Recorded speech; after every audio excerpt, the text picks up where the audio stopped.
एकदा हि विशालायां चत्वार ऋषयो मलाः सत्संगार्थं समायाता ददृशुस्तत्र नारदम्। कथं ब्रह्मन् दीनमुखं कुतश्चिन्तातुरो भवान् त्वरितं गम्यते कुत्र कुतश्चागमनं तव। नारद जी की भेंट होती है सनकादियों से। तो नारद जी को जब उदास मन से उन्होंने देखा तो उनसे कुछ प्रश्न किया। कथम ब्रह्मन दीन मुखा कुतश्चिंता तुरो भवान। आप चिंता मुक्त महापुरुष हो, लेकिन आपको देख के ऐसा लग रहा है कि जैसे आपका किसी ने धन छीन लिया है। यहां भी कुछ ऐसा ही लग रहा है। गत वित्तो यथा जना, कि आपको देख के ऐसा लग रहा है कि जैसे किसी ने धन छीन लिया हो। तो नारद जी अपनी व्यथा बता रहे हैं। कहते कि संसार में गया, तीर्थों में भ्रमण किया, पुष्करम च प्रयागम च काशीम गोलावरीम तथा हरिक्षेत्रम कुरुक्षेत्रम श्रीरंगम सेतुबंधनम। कहते मन में विचार आया कि धरती पे जाऊं, कुछ अच्छा देखूं, तीर्थों में जाऊं, लेकिन मेरा मन व्याकुल हो गया। क्यों हो गया? सत्यम नास्ति तपा नास्ति, सत्यम नास्ति, लोग असत्य भाषी हैं। नारद जी कह रहे हैं मेरा मन व्याकुल क्यों हुआ कि लोग असत्य भाषी हैं। मतलब झूठ के नाम पे तो ये लगता है ट्रेनिंग ली हुई है, झूठ बोलने की इतनी आदत है। और बड़ों की तो बात छोड़ो, छोटे बच्चे भी सीख गए, छोटे बच्चे भी सीख गए, क्योंकि उन्होंने बड़ों को देखा तो उन्होंने सोचा ये सबसे अच्छा काम है, गलती करो और झूठ बोल दो, किसी को पता ही नहीं चलेगा। नारद जी कह रहे ये हालत देख के मेरा मन व्याकुल हो गया।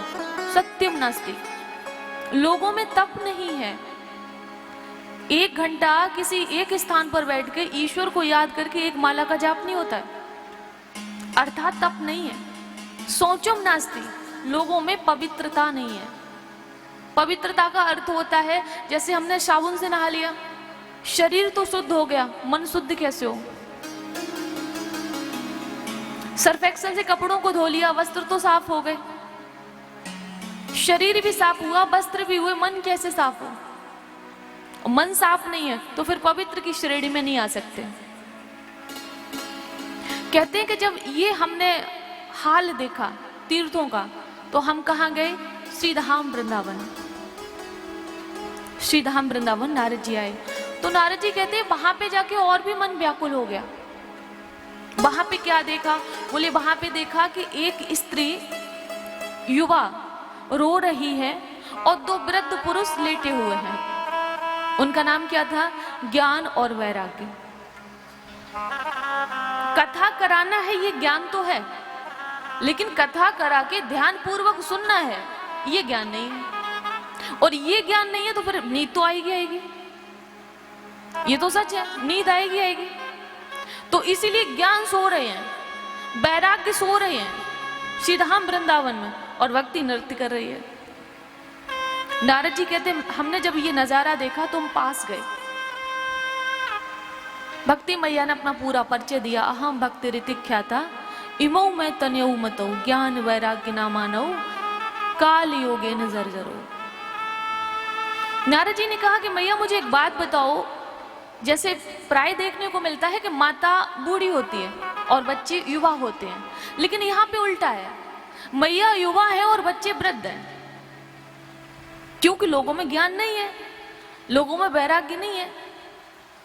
शास्त्र कहते हैं 25 वर्ष तक ब्रह्मचर्य का पालन करो, 50 वर्ष तक गृहस्थ आश्रम में रहो, उसके बाद में वानप्रस्थ पे आ जाओ, उसके बाद संन्यास धर्म ग्रहण करो। लेकिन चाहे किसी की 50 वर्ष उम्र हो, चाहे आप 50 ही देख लो, चाहे 100 देख लो, अगर कोई 100 तक पहुंचाओ, लेकिन अभी भी परिवार में ही फंसे हुए हैं, दिमाग से निकला कुछ नहीं है, अर्थात वैराग्य नहीं है। वैराग्य नहीं, इसीलिए वैराग्य सो रहा है। मतलब भक्ति के साथ ज्ञान और वैराग्य दोनों चाहिए। केवल भक्ति से ही कुछ नहीं होगा। आप कथा सुन रहे हो, ये भक्ति है। श्रवणम कीर्तनम विष्णु स्मरणम पाद सेवनम अर्चनम वंदनम दास्यम सख्यमात्म निवेदनम। पहली भक्ति भगवान की कथा सुनना है। लेकिन कथा सुन के इधर सुना और इधर निकाल दिया तो फिर सुनने का फायदा क्या हुआ? ये बच्चे पढ़ते हैं, आप लोग भी कभी पढ़े होंगे, मैंने भी पढ़ाई किया है। तो पढ़ाई करने के बाद में होमवर्क करते कि नहीं करते हैं? घर पे आके काम करते कि नहीं करते हैं? तो ऐसे ही कथा सुनने का मतलब क्या हुआ? कथा को सुनो, फिर घर में जाके सोचो, उसका ध्यान दो, थोड़ा चिंतन मनन करो, और जो समझ में आए उसको ग्रहण करो, और जो समझ में ना आए दूसरे दिन पूछ लो, ये समझ में नहीं आया। यही तो बच्चे करते हैं। यही तो हम लोगों ने पढ़ाई के समय किया कि सर इतना तो समझ में आ रहा है पर इतना नहीं आया, समझाइए इसको दोबारा। तो उससे क्या होता है कि वो हमारी समझ में आता है, समझ में आता है, तब हम किसी योग्य बन पाते हैं। अब केवल टीचर पढ़ा रहे, लिखते जा रहे, हम देखते जा रहे, उसको कॉपी करते जा रहे, घर पे आके नोटबुक रखी और सो गए बिंदास, या अन्य किसी काम में लग गए, तो उससे क्या फायदा होगा? श्रम एव ही केवलम। स्कूल जा रहे हो, परिश्रम कर रहे हो, लेकिन परिश्रम का फल मिलने वाला नहीं है। श्रम एव ही केवलम, केवल केवल परिश्रम है। तो कथा का अर्थ ही है कि उसको सुनो, समझो, जो अच्छा लगे उसको ग्रहण करो। तो नारद जी कहते हैं कि दोनों सोए हुए थे, ज्ञान वैराग्य। मैंने बहुत जगाने का प्रयास किया भक्ति मैया के कहने से। वेद वेदांत घोषैश्य गीता पाठेर मुहुर्मुहु। वेद वेदांतों का पाठ सुनाया, कान में मुख रखते हैं, ध्यान से सुनिएगा तब तो समझ में आएगा। नारद जी ज्ञान वैराग्य के कान में मुख रखते हैं और उनको पाठ सुनाते हैं, वेद वेदांत का, गीता का। थोड़ा जागते हैं, मूर्छा से बाहर आते हैं और फिर सो जाते हैं। जैसे कथा में कहा जाता है कि आपको असत्य नहीं बोलना है, आपको बड़ों को जवाब नहीं देना है, आपको माता पिता की सेवा करनी है, उनको वृद्धाश्रम में नहीं भेजना है। तो लोगों को लगता नहीं ये बात तो सही है, आज से नहीं करेंगे, आज से नहीं करेंगे। लेकिन जैसे ही कथा विराम होती है या 7 दिन पूरे होते हैं तो लोग फिर से सब कुछ भूल जाते हैं। इसको क्या हुआ? जागे तो लेकिन फिर सो गए, इसका अर्थ ही होगा। तो यही नारद जी के साथ हो रहा था। उसी समय आकाशवाणी हुई जब नारद जी उदास हो गए कि नारद जी आपके द्वारा किया हुआ सत्कर्म तो सफल होगा, जो आप कार्य कर रहे हो वो सफल होगा, लेकिन आपको सत्कर्म करना पड़ेगा। तो सत्कर्म क्या है, इसकी तलाश में वो बद्रिक आश्रम गए। वहां उनकी भेंट हुई सनकादियों से, जो कथा अभी आप सुन रहे थे। अब आप लोग ध्यान से सुनो तो 2-3 उदाहरण दें, क्योंकि आप लोग ग्रामीण क्षेत्र में हो, पशुओं का पालन करते हो। जो भागवत में उदाहरण दिए गए हैं, देसी घी से पूड़ी बन सकती है, दूध से नहीं, लेकिन देसी घी तो दूध से ही बनता है। बनता है कि नहीं बनता है? लेकिन पूड़ी नहीं बन सकती, पूड़ी घी से ही बनेगी, दूध से नहीं बनेगी। ठीक उसी प्रकार संसार में बहुत साधन है मुक्ति के, बहुत साधन है उद्धार के, बहुत साधन है भगवान से जुड़ने के, लेकिन उसमें सबसे सरल साधन है तो वो है कथा सुन के मुक्ति को प्राप्त करना। यही बात सनकादि नारद जी को समझा रहे हैं। पंचाग्नि तापो, पंचाग्नि अर्थात बीच में आप बैठ जाओ, चारों तरफ अग्नि पड़ी हुई है और आप उसमें बैठ के राम का नाम लो, योग साधना करो, कर लोगे, पूरा शरीर जल जाएगा।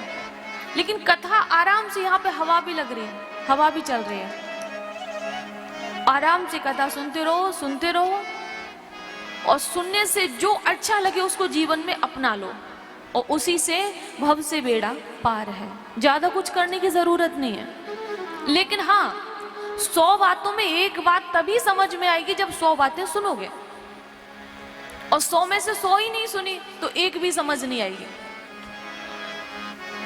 वो यही समझा रहे हैं कि श्रीमद् भागवत कथा का अगर साप्ताहिक विधि से अनुष्ठान किया जाए तो ज्ञान वैराग्य जाग जाएंगे। और ये अनुष्ठान हरिद्वार की धरती पे संपन्न हुआ। और जैसे ही हरिद्वार की धरती पे ये अनुष्ठान संपन्न हुआ, महात्मा की कथा को सुना रहे थे सनकादिक, और वैसे ही भक्ति मैया अपने दोनों बेटों को लेके हरिद्वार में प्रकट हो गए। तो ज्ञान वैराग्य मूर्छा से कैसे जागे? किसी को याद है? भागवत कथा से। सनकादियों ने भक्ति मैया से कहा कि आप भक्तों के हृदय में विराजमान हो।